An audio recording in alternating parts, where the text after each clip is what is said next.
Tudo da Canção Nova em um só lugar. Canção Nova Play. Você pode estender a sua mão aqui para o palco, porque assim, envolvidos no amor de Deus, envolvidos neste clima de louvor, nós vamos rezar uma Ave Maria pelo professor Felipe, pedindo a ela que seja a medianeira de todas as graças para nós durante todo este dia. Ave Maria, cheia de graça, o Senhor é convosco. Bendita sois vós entre as mulheres. Bendito é o fruto do vosso ventre, Jesus. Santa Maria, Mãe de Deus, rogai por nós, os pecadores, agora e na hora de nossa morte. Amém. Nós podemos nos sentar, cantar mais uma vez o refrão. E eu te louvo, me entrego a ti, Senhor. E eu te louvo, me rendo aos teus pés, e eu te louvo, espero em ti, Senhor, e eu te louvo, eu te amo,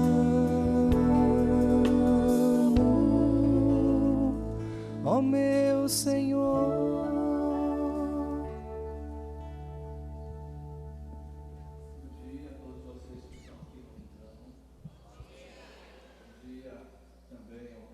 Casa que nos acompanha. No dia de hoje, a liturgia da igreja permite celebrar de maneira facultativa a memória da dedicação das basílicas de São Pedro e de São Paulo. Não é? O que significa isto, né? Nós já tivemos a missa, algo já foi explicado, mas é algo que merece uma reflexão profunda da nossa parte. Eu queria aproveitar esta abertura da liturgia para fazermos essa reflexão de agora. Celebrar a dedicação das basílicas de São Pedro e de São Paulo significa celebrar esses dois santos. O templo, a basílica, é apenas uma lembrança. Quando a gente entra numa basílica, você lembra-se de Deus. E se é a basílica de São Pedro, você lembra de São Pedro. Ela foi construída sob o túmulo de São Pedro. O Papa Pio XII permitiu que os arqueólogos escavassem o subsolo da Basílica de São Pedro, lá por volta de 1940 e pouco, e os arqueólogos encontraram o túmulo de São Pedro, de fato. A igreja tinha essa informação, mas não tinha certeza, então foi encontrado um cemitério sob a Basílica de São Pedro, e por essa razão é que a Basílica de São Pedro, desde os primórdios do cristianismo, desde lá, século III, século IV, a basílica foi construída ali. Então foi encontrado o túmulo de São Pedro, inclusive alguém encontrou, não é, escrito numa lápide, aqui está Pedro, escrito em grafite. Então a igreja hoje tem ali exatamente sob o altar onde o Papa celebra, só o Papa celebra naquele altar central, ali embaixo está o túmulo de São Pedro. E a mesma coisa a Basílica de São Paulo, que é chamada de fora dos muros. Por quê? Porque São Paulo, ele foi morto fora da cidade de Roma. Hoje, lógico, está dentro da cidade de Roma, mas antes era fora dos muros da cidade de Roma. Mas ali ficou também, sob o túmulo de São Paulo, a Basílica majestosa, magnífica de São Paulo. Esses dois gigantes da igreja, essas duas colunas, a igreja chama de colunas da igreja, São Pedro e São Paulo, representam para nós, não é? Aqueles que foram mais usados por Deus para implantar a igreja, que nós sabemos é a semente do reino de Deus na terra. Então eu queria com vocês refletir um pouco sobre isso. Por outro lado, a liturgia coloca também numa oração, a oração da coleta, no ordinário da missa, coloca uma oração muito profunda que diz assim: Senhor nosso Deus, fazei que a nossa alegria consista em vos servir de todo o coração, pois só teremos felicidade completa servindo a vós, Criador de todas as coisas. Não sei se vocês já perceberam, mas as orações da missa, as orações principalmente da coleta, e aquela oração também depois da comunhão, são orações muito profundas, orações pequenas, mas muito profundas.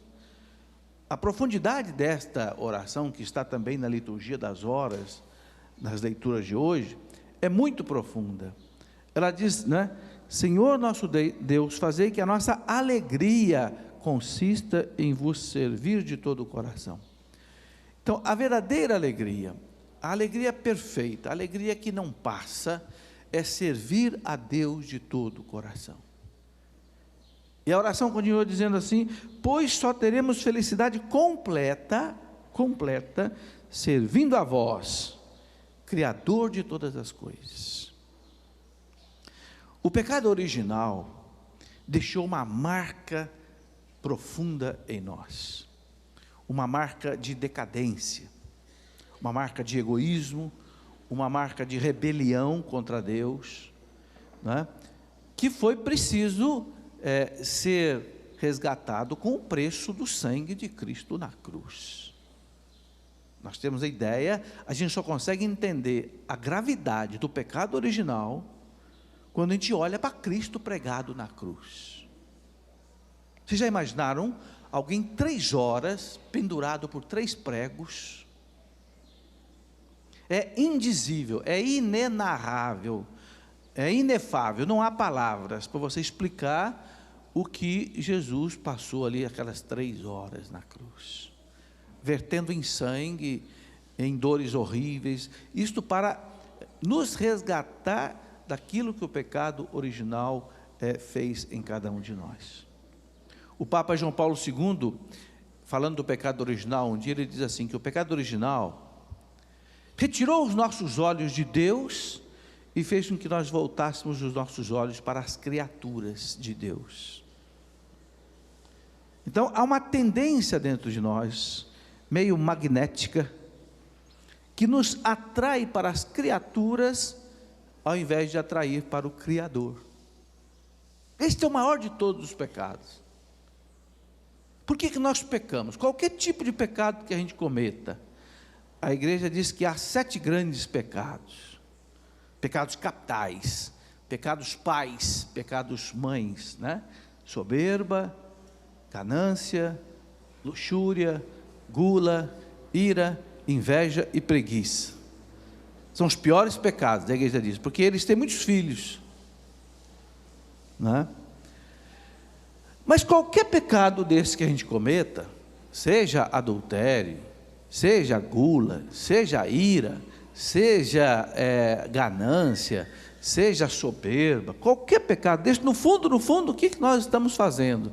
Nós estamos trocando Deus pela criatura.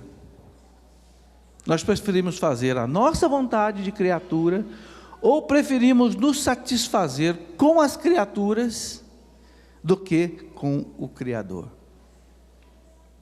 Essa é a verdade. O pecado original, o Papa diz certinho, tirou os nossos olhos do Criador e colocou os nossos olhos na criatura. Então hoje eu quero ser feliz, não, como diz aqui, servindo ao Senhor, e aí vai estar a minha alegria perene. Não, eu prefiro servir a criatura, servir a mim, né? Trazendo para mim prazeres, trazendo para mim, poderes, trazendo para mim riquezas, não é? Me deleitando com as criaturas, com a comida, com a bebida, com as coisas, com as pessoas, ao invés de me deleitar, buscar a alegria que não passa no Criador. Então a igreja constantemente lembra isso para nós, a alegria que não passa, a felicidade que não acaba, é a felicidade de você servir a Deus, Criador de todas as coisas. E servir a Deus como? Cada um no seu lugar. Cada um no seu lugar. Casado como casado, solteiro como solteiro, missionário como missionário. Quando a gente fala às vezes de servir a Deus, a pessoa pensa, então eu vou largar tudo, vou ser missionário, vou para a Canção Nova, vou para o Shalom, vou para a África. Não, nada disso. Servir a Deus onde Deus te colocou. Se você é avô com avó. Se você é pai e mãe, como pai e mãe. Se você é professor, como professor. Se você é funcionário público, como funcionário público, sendo o melhor funcionário público. Se você é médico, como médico. Se você é dentista, como dentista, sendo o melhor dentista que você puder ser. Se você é empregada doméstica, seja a melhor empregada doméstica. São Paulo chegava a dizer para os escravos: obedeçam os seus senhores. Escravos, hein? Naquele tempo não havia condição sociológica para acontecer uma libertação dos escravos. Depois a libertação dos escravos aconteceu pela própria pregação da igreja, pelo próprio amor. Mas o próprio São Paulo dizia até para os escravos: sejam submissos, obedientes aos seus senhores.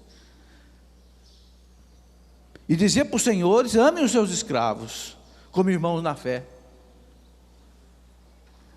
E acontecia até ali uma servidão amorosa entre senhores cristãos e escravos cristãos. Interessante. Então, o servir a Deus no lugar que Deus nos colocou. Muita gente, quando descobre Deus, quando se converte, quer vir para a Canção Nova. Vou para a Canção Nova, porque é lá que eu vou servir a Deus. Não é assim não, gente. Claro, muita gente tem essa vocação. Muita gente é chamado mas a gente pode servir a Deus em qualquer lugar. E é isto que Deus quer. O que Deus hoje mais precisa é de leigos santos.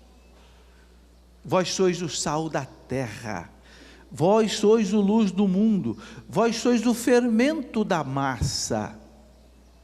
Já repararam com que Jesus compara o cristão? Jesus nos compara a uma luz. Olhe para a luz. Ela ilumina, ela clareia. Olha para o sal, ele dá sabor, conserva. O sal não é para ficar um punhado de sal guardado junto. Não, o sal é para se espalhar no meio da massa. O fermento, mesma coisa, o fermento não é para ficar guardado naquele potinho de fermento. Não, o fermento é para ir para a massa, se espalhar no meio da massa, se espalhar no meio do povo. O cristianismo precisa fazer a mentalidade do povo. A cultura do povo tem que ser uma cultura cristã. A cultura da criança tem que ser uma cultura cristã. A cultura do jovem tem que ser uma cultura cristã. A cultura do funcionário público tem que ser uma cultura cristã. A cultura do professor tem que ser uma cultura cristã. A cultura do médico, do dentista, do advogado, tem que ser uma cultura cristã.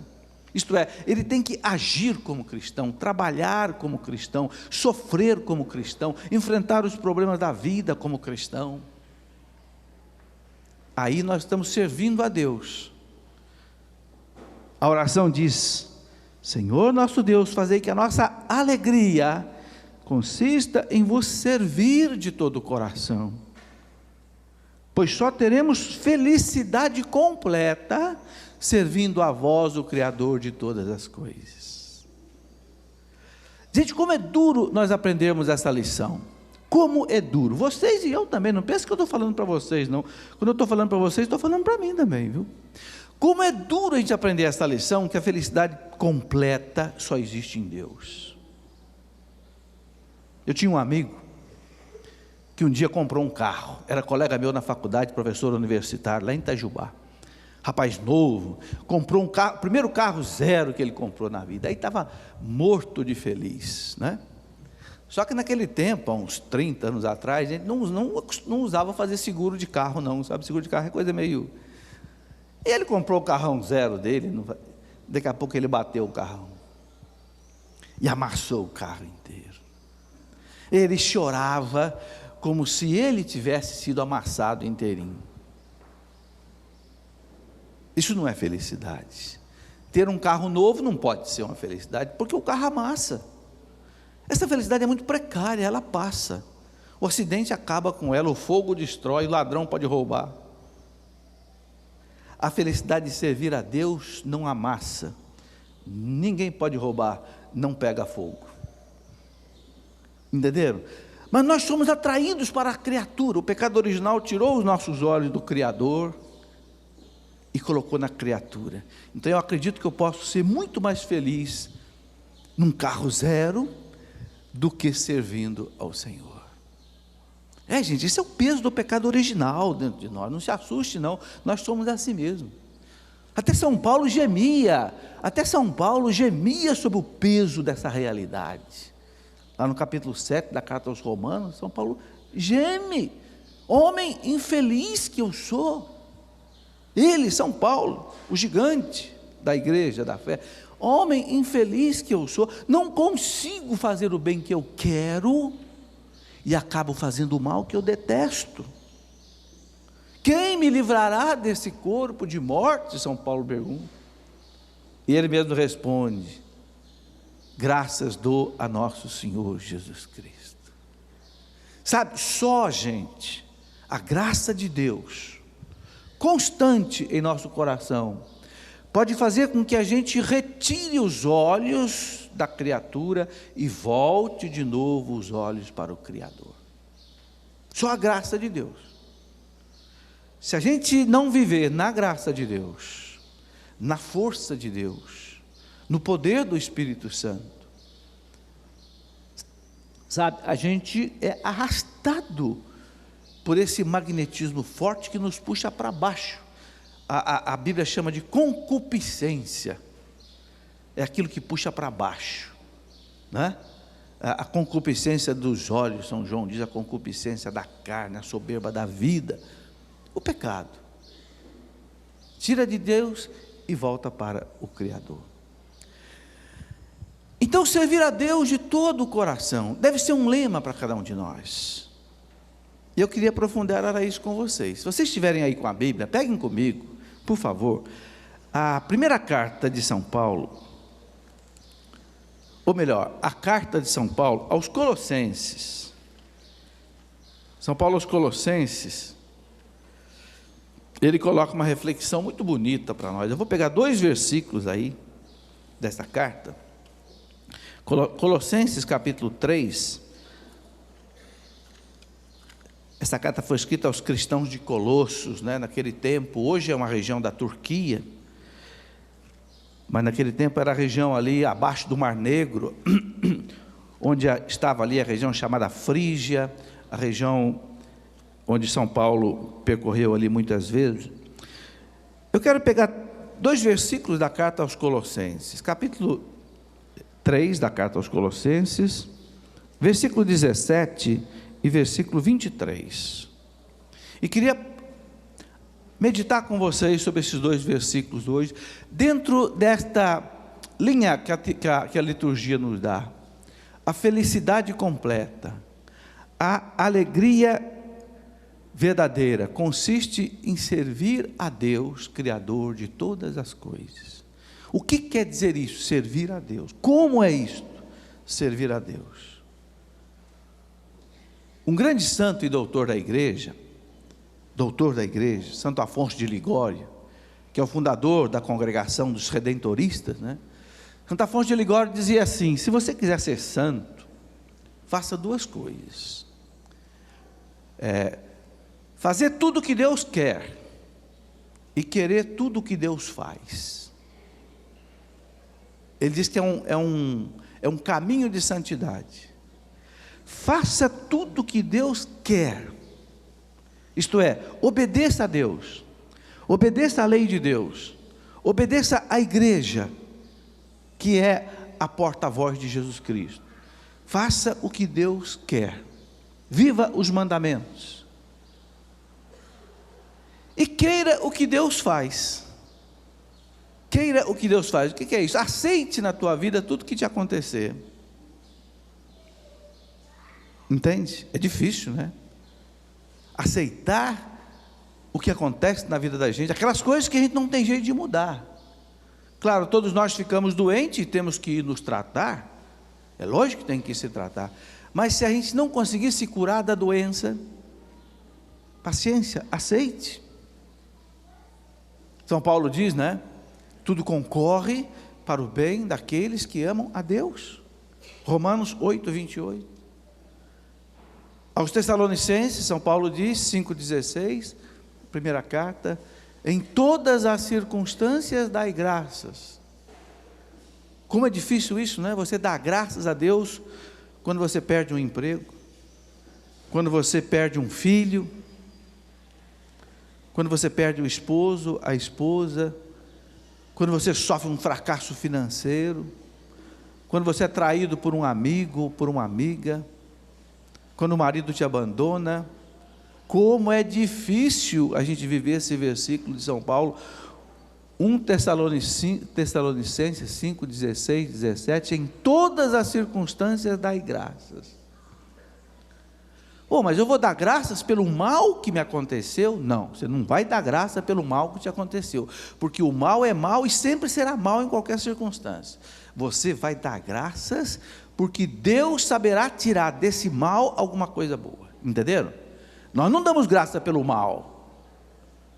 Senhor, obrigado porque eu fiquei doente. De jeito nenhum. Senhor, obrigado porque morreu o meu marido. De jeito nenhum. Pode ser que alguém faça isso com outras intenções, né? Mas não com a intenção da fé. Está certo? Senhor, eu te dou graças. Por quê? Mesmo tendo acontecido esse mal comigo, desse mal o Senhor vai tirar um bem. Por quê? Santo Agostinho diz para nós, gente, o seguinte, que Deus nunca perde. Deus nunca pode ser derrotado. O Papa sempre diz, a última palavra da vida não será a morte, será a vida. A última palavra da história, o Papa diz, não será a morte, será a vida. A última palavra da história, o Papa diz, não será o sofrimento, será a alegria. Porque Deus não perde. Deus sempre vence. Entende? Então, mesmo que os sofrimentos da vida nos atribulem, nos façam chorar e sofrer, Deus sabe tirar daí um bem. E eu podia passar aqui toda a palestra dando só exemplo disso. Vou dar só 2 exemplos. Um exemplo bem antigo e um exemplo bem novo. O exemplo bem antigo, vocês lembram de José do Egito, não lembram? Aquele José do Egito, filho de Jacó, os 12 irmãos, eles estavam na Terra Santa e começaram a passar fome, porque começou a haver uma carência muito grande ali. José foi vendido pelos irmãos no deserto para uma caravana que o levou para o Egito e acabou vendendo lá para o faraó do Egito.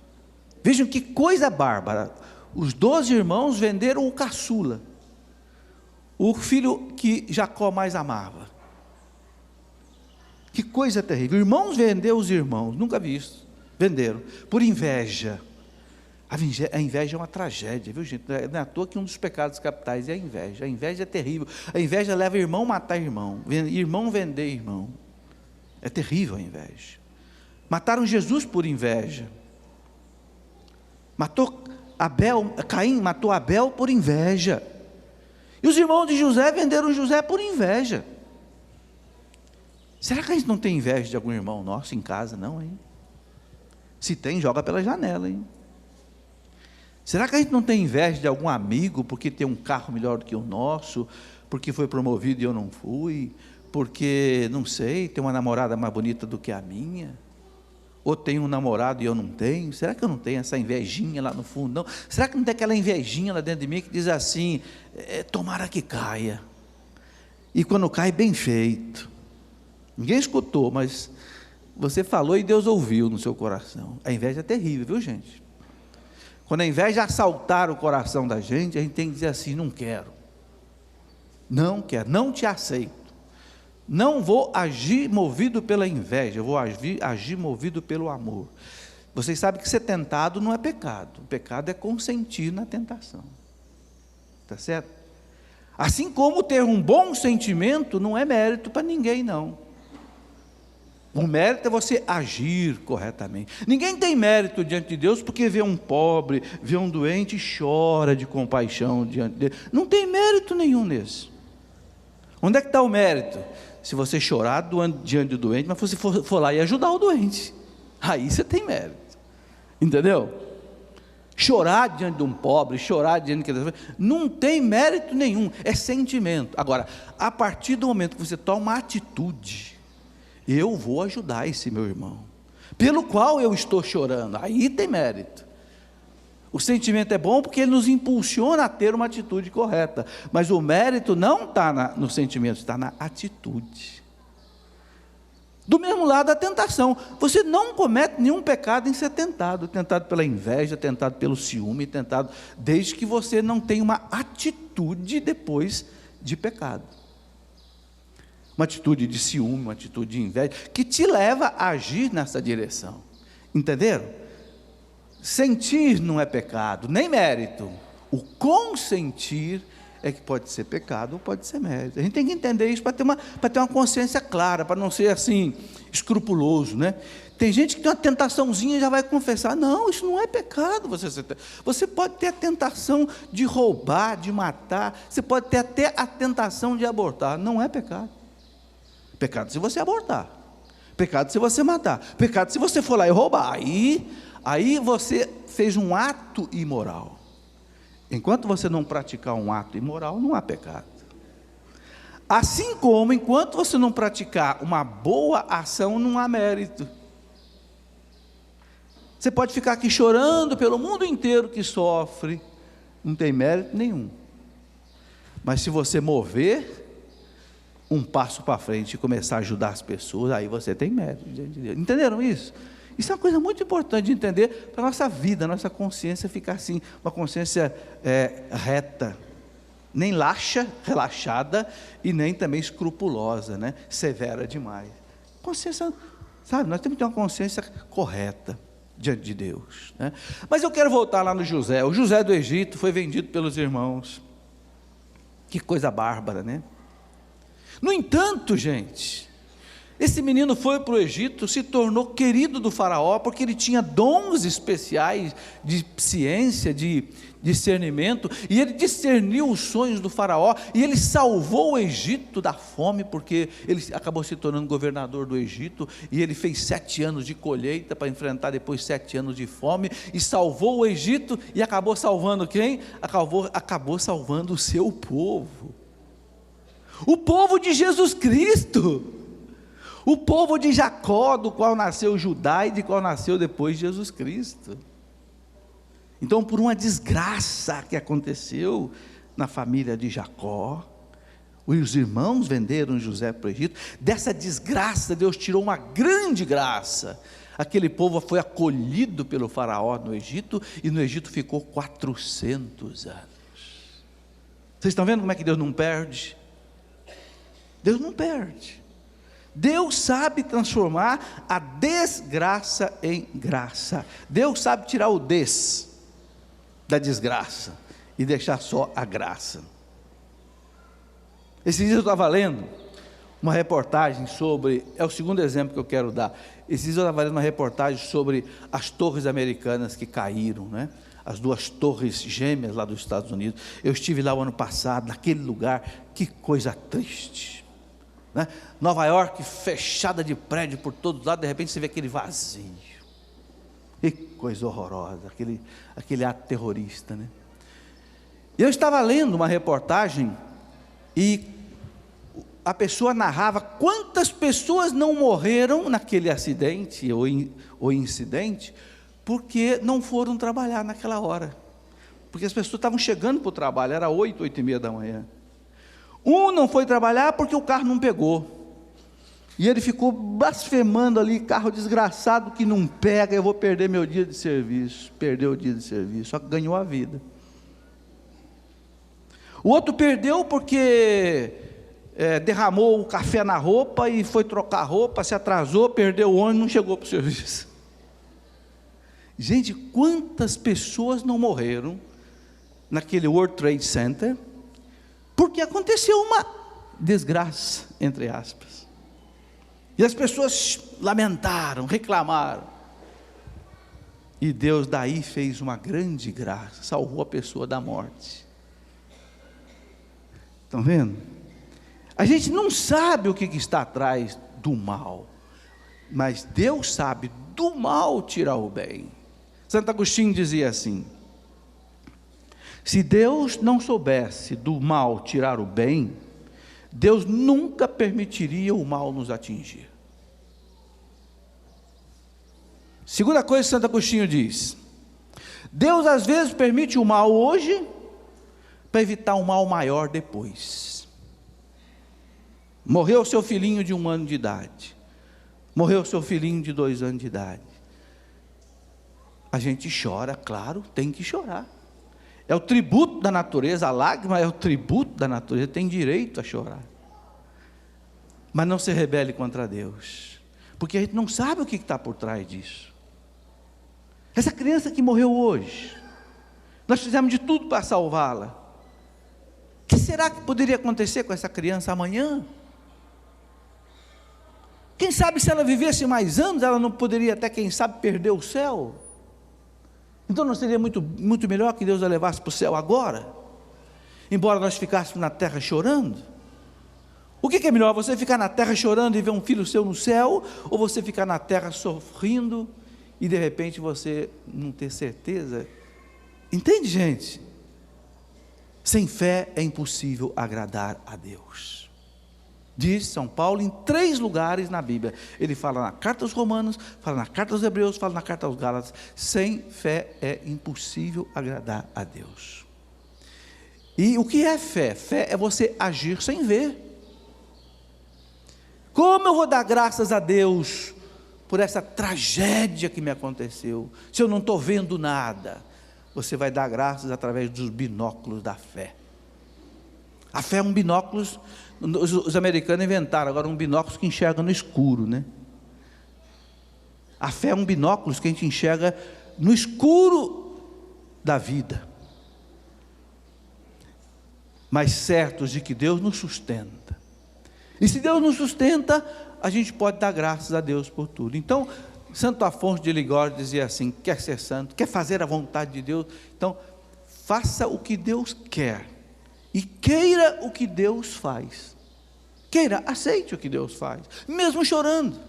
Pode chorar. Chorar, gente, é lícito, é o tributo da natureza. Eu repito, as lágrimas são uma defesa que Deus nos deu, é o tributo da natureza. Eu invejo as mulheres, porque as mulheres sabem chorar.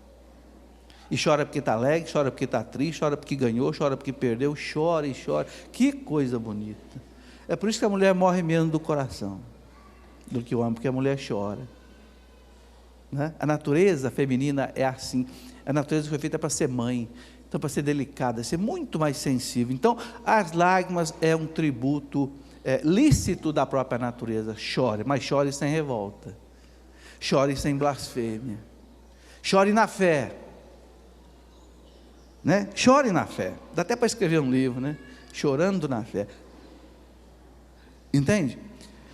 E o outro lado, para servir a Deus, faça a vontade de Deus. Então vamos olhar esses 2 versículos da carta aos Colossenses agora. O versículo 17 do capítulo 3 da carta aos Colossenses diz assim, veja que bonito: tudo quanto fizerdes, presta bem atenção nisso, tudo quanto fizerdes. Tudo, vocês sabem, é um advérbio de quantidade, tem advérbio de tempo, de lugar, não é? Tudo, não fique nada de fora, tudo quanto você fizer, tudo, por palavra ou por obra, falando com a língua ou com as mãos, tudo que você fizer, com palavra ou com obra, fazei-o em nome do Senhor Jesus, dando por eles graças a Deus Pai. Quando você faz as coisas por Jesus, você está dando glória a Deus.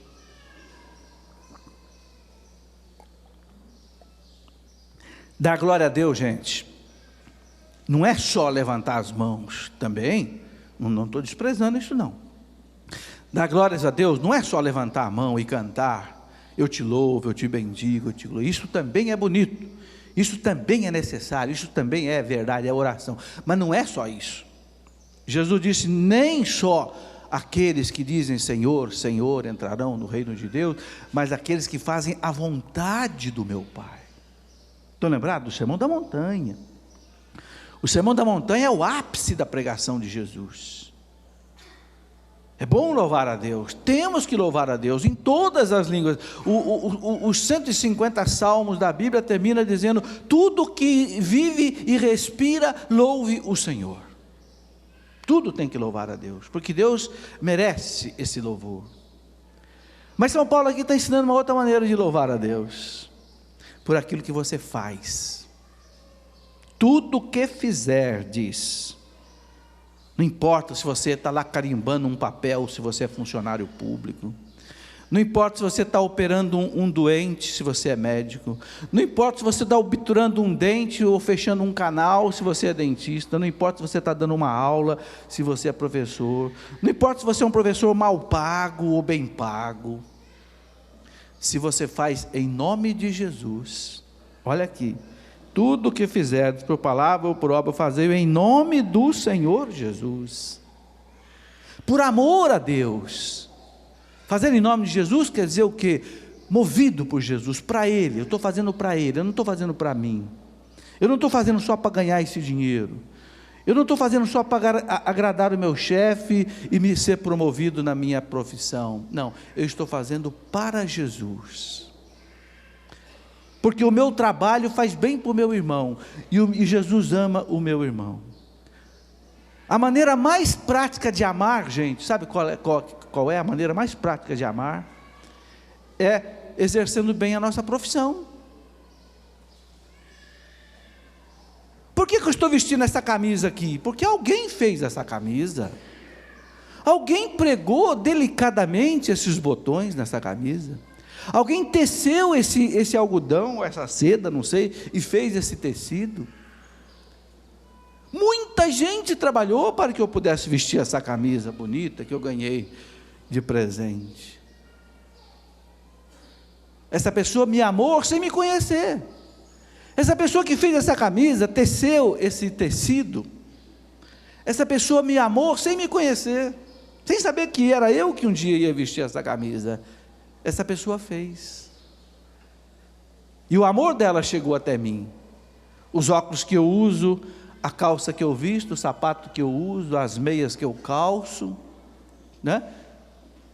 Alguém fez. A comida que eu vou comer no almoço, alguém está fazendo, tá certo? Tudo. Alguém me ama, sem me conhecer. Por quê? Porque exerce a sua profissão verdadeiramente. Então, quando a gente exerce a profissão da gente verdadeiramente, competentemente, aqui eu quero falar bem alto, o cristão tem que ser um profissional competente, porque um cristão que não é competente no seu trabalho, é um mau cristão. Tem muito cristão que vai à missa, confessa, comunga, depois é incompetente no seu trabalho, como se o seu trabalho não fosse a continuação da sua vida religiosa. Que isso? Um mau profissional é um mau cristão, ainda que ele comungue todos os dias, ele confesse todos os dias. Tudo o que fizerdes, por palavras ou por obras, fazei-o em nome do Senhor Jesus. Olha o versículo seguinte, 23. 23 diz assim, São Paulo repete a mesma expressão, tudo o que fizerdes. De novo ele joga esse tudo aí, ó. Não escapa nada, não escapa a roupa que você lava, se você é lavadeira, não escapa a cirurgia que você faz, se você é médico. Tudo o que fizerdes, fazei-o de bom coração, como para o Senhor e não para os homens. Veja, aí São Paulo rasga o verbo. Tudo o que vocês fizerem, fazer de bom coração, quer dizer, fazer com amor. Gente, o que leva a gente para o céu não é fazer grandes obras, é fazer pequenas obras com muito amor. É isso que leva a gente para o céu. Fazer grandes obras, fazer uma canção nova da vida, isso é um dom que Deus concedeu, por exemplo, ao Padre Jonas. E ele respondeu à graça de Deus, ele cooperou com a graça de Deus, então aconteceu essa grande obra, mas isso é para poucos. Fundar uma congregação religiosa, fundar uma comunidade, isso é para poucos. Poucos eleitos, poucos que Deus sabe por que Ele escolhe. Para a maioria, para nós, cabe o quê? Fazer pequenas coisas, mas com muito amor. Tudo o que fizerdes, fazei de bom coração. Se você é faxineira, se você é varredor da rua, se você varrer a tua rua com amor por Jesus, você vai receber o que Jesus está dizendo aqui, o que São Paulo está dizendo aqui. Continua lendo, olha. Certos de que recebereis como recompensa a herança das mãos do Senhor. Servi a Cristo Senhor. Servi a Cristo Senhor. O teu chefe não é o teu patrão. O teu chefe último não é o diretor da tua empresa. O teu chefe último, não. O teu chefe último é o Senhor. Servir a Cristo Senhor. É a única maneira, gente, de nós não desanimarmos da fé. Quanta gente eu vejo entrar para a vida religiosa, às vezes entra até para as comunidades, às vezes entra até para as congregações, mas depois decepciona. Porque eu fiz aquilo, e o meu chefe o coordenador da minha equipe, o coordenador do meu grupo, o coordenador da comunidade não reconheceu, e me transferiu, e não sei o quê. Opa, quem é teu chefe? É Cristo? Servir a Cristo Jesus. Você está aí neste lugar para servir Jesus Cristo ou para servir os homens? Claro que a gente serve a Cristo através dos homens. E a melhor maneira de servir a Jesus Cristo para quem é religioso, consagrado, é o voto da obediência. Claro. Não é só para os religiosos, nós temos um chefe. A maioria de nós que trabalha tem um chefe, tem um patrão. Obediência é a melhor maneira de você estar servindo a Deus. Claro, você só não vai obedecer se a ordem for uma ordem imoral. Aí você não vai obedecer. Aí você está dispensado. Mas se a ordem não for imoral, não for contra a fé, a gente deve obedecer. Porque a autoridade vem de Deus. Jesus disse a Pilatos: Pilatos, você não poderia fazer nada comigo se você não tivesse a autoridade dada do alto a você. E Jesus se submeteu a Pilatos. Ele, Deus Todo-Poderoso, poderia num sopro derrubar Pilatos e todo o Império Romano de costas. Ele, para salvar a humanidade, obedeceu. Obediente até a morte, e morte de cruz. Gente, o que destrói a humanidade, se vocês sabem, é a soberba, é a arrogância, é a desobediência. Destrói a humanidade. O mundo caiu nas trevas pela soberba de Adão e Eva, também pela soberba dos anjos maus. Os anjos maus quiseram ser Deus, né? Eu escrevi um livro sobre os anjos e eu fui pesquisar muito lá na patrística o que os santos padres, os santos doutores falavam do pecado dos anjos, né? Lúcifer e seus anjos, e todos eles são unânimes em dizer: foi o pecado de soberba. Quiseram ser como Deus, não se aceitaram apenas como lindas criaturas de Deus, quiseram ser mais, quiseram ser Deus. O demônio quer ser adorado como Deus. Aí eu entendi aquilo que São Tomás de Aquino diz, que ele se esconde atrás dos ídolos para receber o culto da idolatria, porque ele quer ser adorado como Deus. É por isso que toda idolatria é terrivelmente perigosa, porque São Paulo diz que quando você presta culto a um ídolo, sem saber você está prestando culto ao demônio. Ele se esconde atrás dos ídolos. É terrível, sabe? E é lamentável que o nosso mundo esteja cheio de idolatria, né? Gente adorando o sol, gente adorando a lua, gente adorando não sei o quê, gente indo para os cristais, e não sei o quê, sem saber que o demônio está lá atrás recebendo esse culto. São Paulo fala isso claro, gente. 1 Coríntios 10, versículo 10 mais ou menos, 12, por aí São Paulo fala: quem não presta culto a Deus, presta ao demônio. E São Tomás de Aquino explica isso com clareza. Entende? Então a gente não pode se deixar levar por essas coisas. Voltando ao nosso eixo, a nossa alegria, A nossa felicidade está em servir a Deus de todo o coração. E aqui São Paulo fala, né? Tudo o que fizerdes, fazei-o de bom coração. Eu gosto dessa expressão, bom coração. Tudo o que você fizer, aprenda bem isso, e você não fizer de bom coração, não tem valor para Deus. Você pode salvar alguém da morte, mas se não for de bom coração, você não tem mérito nenhum diante de Deus. Está certo? Faça de bom coração. Não perca o mérito das suas boas ações, fazendo as boas ações com má vontade. Eu tenho 5 filhos, né? Sempre que, agora eles estão grandes, mas sempre quando eles eram pequenos, né? Adolescente. O adolescente, você dá uma ordem, ele muitas vezes não quer obedecer, né? E eu dizia, olha, vai lá, faz isso aqui para mim. Ele dizia, não sei, não vou, tá. Eu digo, tá bom, não precisa ir.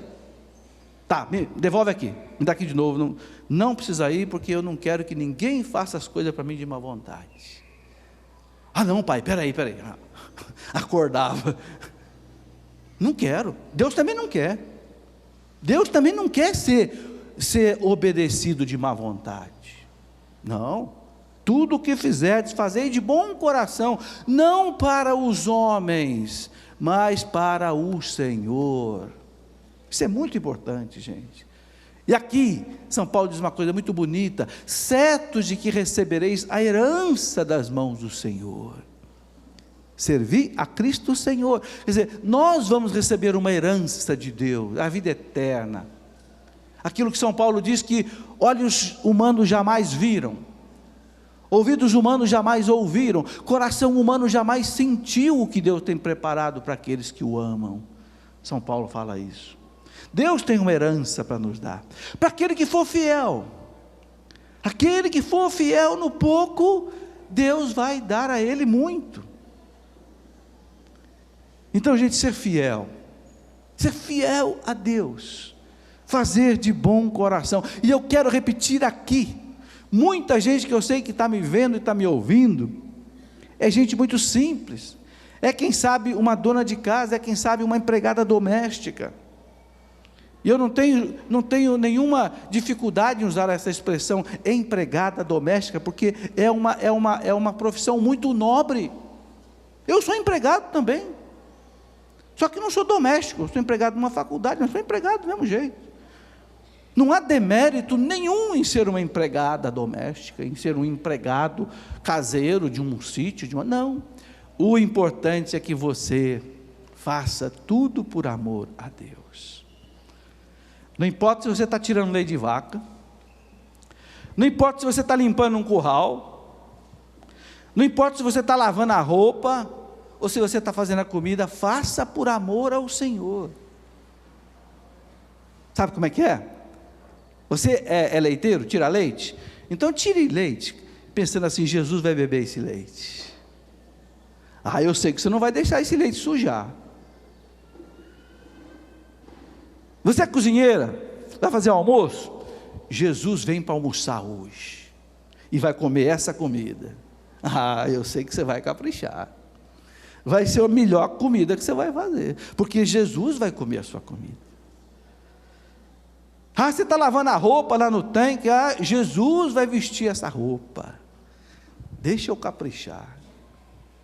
E Jesus vai vestir essa roupa, porque aquela pessoa que vestir essa roupa, Jesus diz, tudo que fizer ao menor dos meus irmãos, é a mim que você está fazendo, não é verdade? Jesus não disse isso?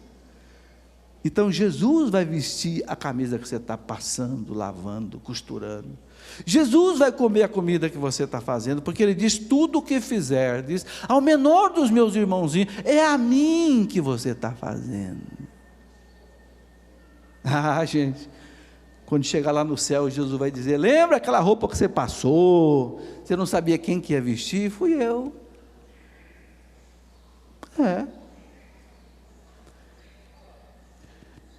Tem uma expressão muito forte, que eu nunca me esqueço dela, e que faz a gente entender profundamente a encarnação do Verbo. Quando São Paulo encontrou-se com Jesus no caminho de Damasco, São Paulo perseguindo os cristãos, prendendo os cristãos, matando os cristãos. Quando São Paulo caiu, o que foi que Jesus disse a ele? Paulo, por que tu me persegues? Ele não perguntou, Saulo, por que você persegue os cristãos? Não, Saulo, por que você me persegue? É eu que você está botando na cadeia. Sou eu que você está botando na cadeia. Sou eu que você está matando, Paulo. Sou eu que você está botando nas algemas, Paulo. Gente, o que acontece conosco é o próprio Jesus que recebe. É por isso que São Paulo diz, tudo o que fizer, fazei de bom coração para o Senhor. Gente, isso muda a vida da gente, não muda? Isto muda a vida da gente. A primeira coisa que desaba na vida da gente é a lamúria. Ah, meu Deus, tem que de novo fazer essa comida. Ah, meu Deus, tem que de novo arrumar essa cozinha. É terrível mesmo, né? Me mande escrever 2 livros, mas não mande eu arrumar uma cozinha, pelo amor de Deus. Ô coisa difícil, dá dor nas costas, naquela pia baixinha que você fica aí. Mas não sei, cada um Deus põe num lugar, né? Cada um Deus põe. A primeira coisa que cai por terra, quando a gente entende que tem que fazer as coisas para Deus, a primeira coisa é a lamúria. São Paulo fala, não murmureis, não murmureis, não lamenteis. Há pessoas que são verdadeiros dom lamúria, né? Dom lamúria. Já acorda reclamando, já acorda lamuriando. Ou porque está chovendo, ou porque está sol, ou porque está quente, ou porque está frio, ou porque dói aqui, ou porque dói, está sempre doendo em algum lugar. Tinha uma moça que ia lá em casa de vez em quando fazer a unha, fazer o pé lá das mulheres de casa, a esposa, né? E ela dizia que atendeu uma mulher que ela chegava, a mulher já reclamava de uma dor. Ela disse que quando ela chegava, a mulher dizia bom dia, ela já respondia, onde dói? Onde dói? Porque doía tanto, em tanta... Ela nem respondia bom dia, onde dói hoje? Não, gente, ele não pode cultivar essas coisas. Não, entrega para Deus. Entrega para Deus, entende? Então a primeira coisa, quando você vive e faz as obras para Deus e por Deus, a primeira coisa que você se proíbe é de reclamar. Se você estiver reclamando, em última instância, você está reclamando de Deus, sabe? Porque aquele serviço ali você está fazendo para Deus. Então, se você está reclamando, se você faz de má vontade, você faz de má vontade para Deus. Nós temos que pensar nisso, gente. Eu quero concluir essa reflexão dizendo o seguinte: nós não podemos separar a nossa vida religiosa na igreja, na oração, e a nossa vida religiosa no trabalho. É a mesma coisa, gente. O trabalho é sagrado. O Papa Paulo VI disse que depois que o homem pecou, Deus deixou o trabalho como remédio para a redenção da humanidade. O homem que não trabalha é um desgraçado, não tenha dúvida. A mulher que não trabalha, que fica no ócio, na preguiça, cai até na depressão, fica com minhoca na cabeça. Quem trabalha, mesmo que seja ou não seja aposentado, não interessa.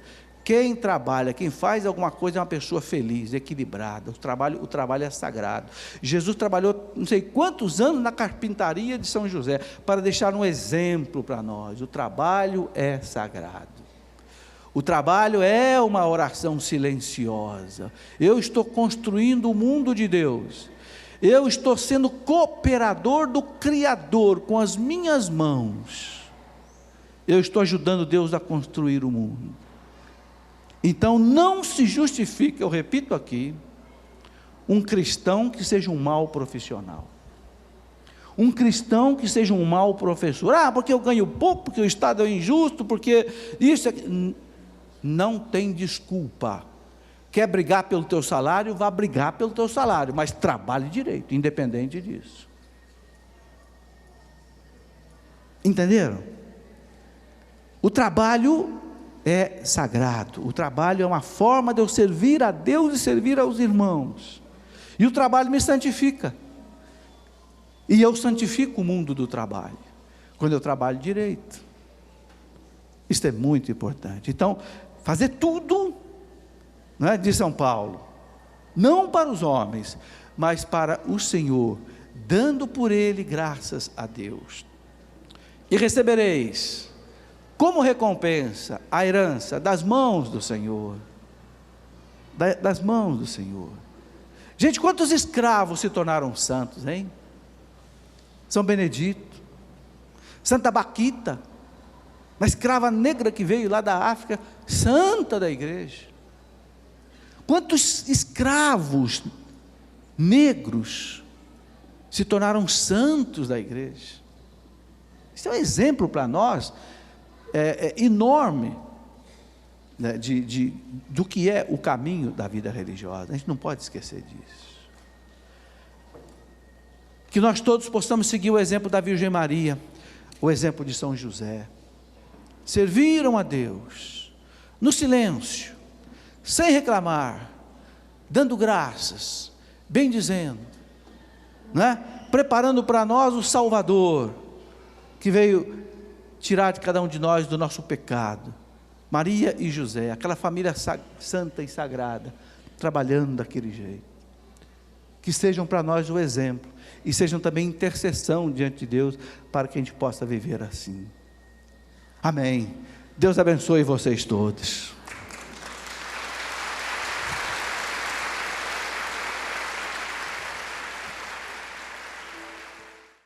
Tudo da Canção Nova em um só lugar. Canção Nova Play.